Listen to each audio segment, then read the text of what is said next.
Okay, on to Derby Day. This is the fifth take in the last 10 minutes. I finally had to throw my phone against the wall and bust it in 100 pieces as I got 5,000 calls. Everybody wants free picks. Isn't that wonderful? Okay, so now I got no cell phone. But anyway, we're on to the Derby. We've been looking for all year. We had a pretty good Oaks Day. Hopefully you did. Not a great day, but pretty good. The late results were really good, so we'll take it. Now let's get into Derby Day. We got Upkeep as the top horse. We got 2, 6, 7, 8. I think you got to use all four of them.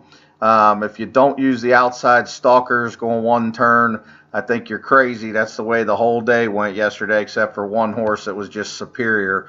That two horse that just drew away from everybody in a bad field. But other than that, it's been playing the same way all week. So I'm a little nervous about Upkeep on the rail, or in the two hole. 6, 7, 8, you got to take, I think. So anyway, second race, No Surrender, the one. Pletcher don't buy junk. He doesn't run bums on undercards very often, so I think you got to have him. But he's no cinch. 1, 3, 5, 7. I'm going to take all four of them. Third race is I'm really confident about Coastal Moon. I think he's going to run big. I don't know what kind of price you're going to get. 3 to 1. If some money comes in on those firsters, maybe we'll get 3 to 1. The 10 will be coming late, so I don't blame you if you use them both. I'm going to use them both, and I may use the 2 and 4. I don't think I'm going to use the 1. I put him on here, but on the rail, California, it's not for me. Fourth race, I think, is an all race if you got the budget. I know the smaller budgets can't do that, but if you don't have the budget to take all, take 1, 2, 3, 4, 7.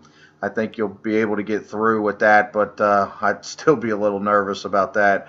The fifth race is where we start to really get into it, though. Again, the same as yesterday. Be careful early. You don't want to get buried. Other than Coastal Moon, be very careful. But in the fifth race, Jessica Star, I really like. I'm a little nervous about her high knee action, and you'll know what I mean when she turns for home. She looks a lot like Barbaro. If you remember how Barbaro ran real high with his knees, this is the way this filly runs, real high with her knees. But she's in the perfect post. She's going to stalk. She's going to roll into the lead, I think. She's going to be able to avoid all that dirt in her face. And if she don't run, that you could take other horses in here. All the outside horses got a chance, 7, 8, 10, 11. They all got a chance, but I think she's a key, and I think you're going to get a pretty good price on her. And now I think you're going to get 5, 6, 7 to 1 on her.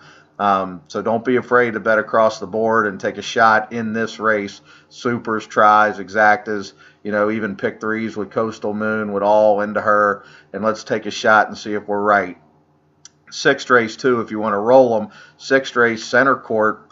I know a lot of people are cold on Center Court, but this is her track. She's got the perfect post. She wants to only go a mile. She's going to roll up in there. She's going to be head bobbing. This is going to be an exciting finish. But I also got a long shot for you in there, and that's the 6. They've been telling me about this horse for about 3 months.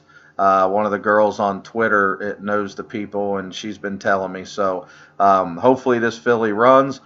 She'll be probably 15, 20 to 1. I think the 8's also got a big shot in there. I do not like the 1. If the 1 wins, I'm not going to win, but I understand if you want to take her. Seventh race. Okay, now here we got a quandary again. Judy the Beauty's the best filly in the country. She's assumed the role of groupie doll, but she's got the 3 hole, and the stalkers on the outside have win every race. So is she good enough to overcome that? I'm not so sure. I think the 8's going to be really tough in there. Judy likes to run second, so you better have them. And I think the long shot in there, the 7's got a big chance. The other California shipper, the 6, Ayatopia or whatever, has got a chance. So I'd be real nervous if I just had Judy the Beauty. I think that's a spread race, and I think you better spread in there, and you don't have to spread in them other races. In the 8th race, same thing. We're starting to pick 4 here, so you want to take all. Even if you got a small budget, take all. This is the race that we got a shot to get a price. Wise Dan's not going to lose. So if you want to get to the Derby with a chance to win any kind of money, don't get beat in this race. Just take all and be done with it and root for a long shot. If one of the favorites win, he does. Chief Barker's my top horse, but I don't know. I don't really like the 10 much, but I know he fits. He got just crushed in a workout the other day. So I hate horses that get outworked bad. The 11, I think, has got a big shot on the outside, dead closer. If you're on a short budget and you got to only take a few, I'd take the 2, 7, 8, 10, 11 would be my 5 that I took. The ninth race, again, there's a lot of people with a lot of different opinions in here. My opinion is you got to stay to the outside and you got to take the stalkers again. So I would take the 8, 9, 10, 11. Now, a lot of people think the 4 is a cinch, but he's on the inside. He's going to have to come flying. A lot of people are starting to like the 3, Broadway Empire, saying that he's going to go wire to wire. Okay, a lot of opinions. Until that track proves me something else, I'm taking the outside horses. Now, I got a bigger budget than most, so I can spread. But if you got a smaller budget, make sure if you're going to be wrong to the outside, not to the inside. The 10th race, Wise Dan, come on. We don't really need to talk about that. If he gets beat, it's going to be by that foreign horse, the 10, or maybe the horse that just ran right behind him, K-John or whatever they call it. Okay, let's get to the Derby here. Yeah, California Chrome is going to get the Barbaro Trip. A lot of people don't believe that, but I firmly believe it. He's going to get the Barbaro Trip.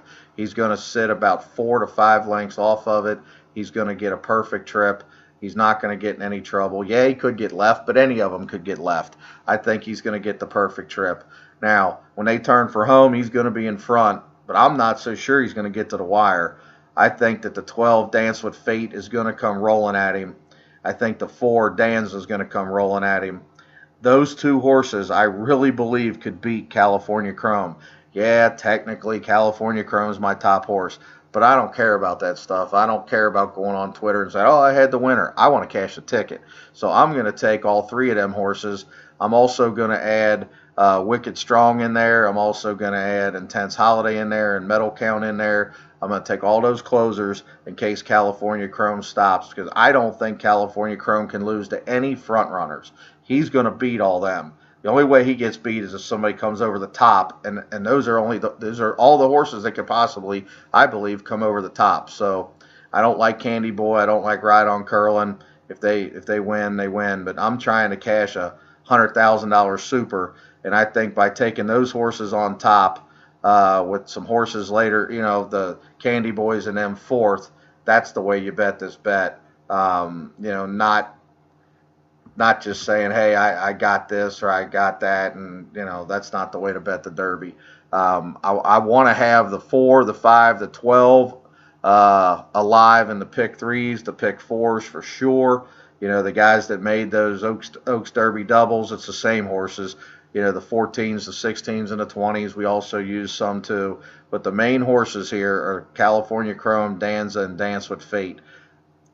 I really think Dance with Fate can win this race, guys, and pay $40. So we got to make sure we got him on the ticket, because if he would win, the superfecta, the trifecta, is going to pay through the roof. Because if he wins, anybody could be second or third. Chrome don't fire, and all of a sudden we're looking at a $20,000 try. So make sure you got Dance with Fate on top in some of your tickets. And then the funnest bet for me every year is the pick 4, 10th, 11th, 12th, 13th, because a lot of people go home. A lot of people are broke by then, and they're firing, taking stupid tickets. So if you take Wise Dan with our horses we just talked about in the Derby, with the 4, 7, 9, into a bunch of horses in the 13th, I think you got a heck of a shot. I'm not wild about the Baffert horse in the last, but he does look like the top horse, but spread out like crazy.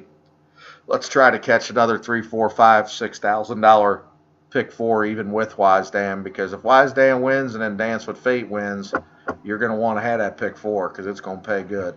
Well, good luck to everybody. I did handicap Aqueduct and Santa Anita for you. I'm trying to zero in on those to get us a few bets while we're bored to death an hour in between races.